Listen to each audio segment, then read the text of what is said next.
இது வந்து நீ லவ் பண்ணும்போது எனக்காக ஒரு பாட்டு பாடினல ஆத்தங்கிற மருமை, அதில் நிறைய விஷயங்கள் சொல்லியிருந்த, அதில் எதுவுமே நடந்த மாதிரி இல்லை. இது எழுதி கொடுக்கல, அது தானா வந்த கேள்வி.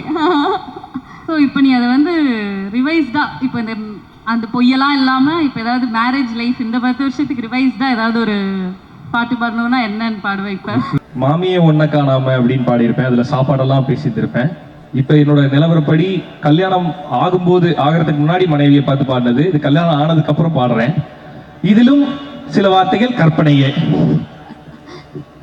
மனைவியா ஒன்ன கட்டிட்டேன், சோத்துக்கு ஸ்விக்கியில தேடிட்டேன், சுமாரையும் சூப்பர்னு சொல்ல பழகிட்டேன். ஓகே பாவி.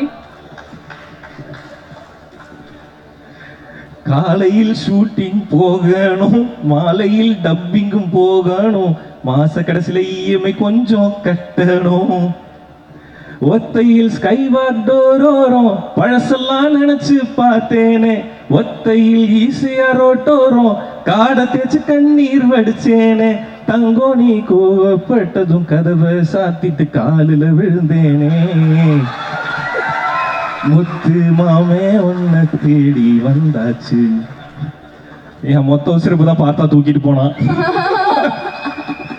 என் மொத்த உசிர உள்ளங்கையில் தந்தாச்சு. ஆத்தங்கர மரமே அரச மர இலையே, ஆலமர கிளையே, அதில் உறங்கும் கிளியே. மீண்டும் சிங்கர் ரியோராஜ்.